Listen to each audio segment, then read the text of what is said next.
Not a day goes by where you probably don't use a mirror for something. It's always around, and they can be good for you. Whether it's to shave and make sure you don't miss a spot, doing your hair to make sure it looks good, making sure that you have nothing in between your teeth, or tying a tie or a bow tie. When you're driving, a car's mirrors are there to help you see what's around you, on the sides and behind, to help you from hitting other cars or people. If you don't check your mirrors, like if you change lanes without looking, think about what could happen. Two of the things we often talk about in the Christian church are the law and the gospel. The law tells us what we are to do. It's the laws, the commandments of God. We play an active role in keeping the law. And the law is there for our benefit. It's supposed to be good for us. And when we talk about the law, sometimes we talk about the different uses of the law. One of those uses is as a curb.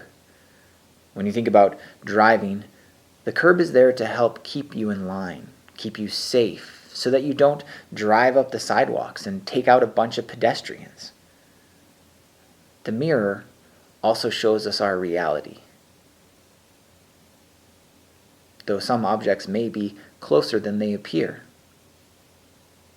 When we look in the mirror, we see ourselves. You can see yourself up close, or really up close depending on the mirror. The closer you look, the more flaws the mirror shows us, or that you see. When we talk about using the law as a mirror, it also shows us our flaws, because it shows us God's perfect law, and it shows us that we don't measure up, because we don't keep God's law perfectly. And thus a mirror shows us our downfalls, shows us our sin. But we can't trust and rely on the mirror for everything. When you're driving, there's a blind spot that your mirrors can't reach. And so you have to physically check yourself to know that nothing is next to you if you want to change lanes safely.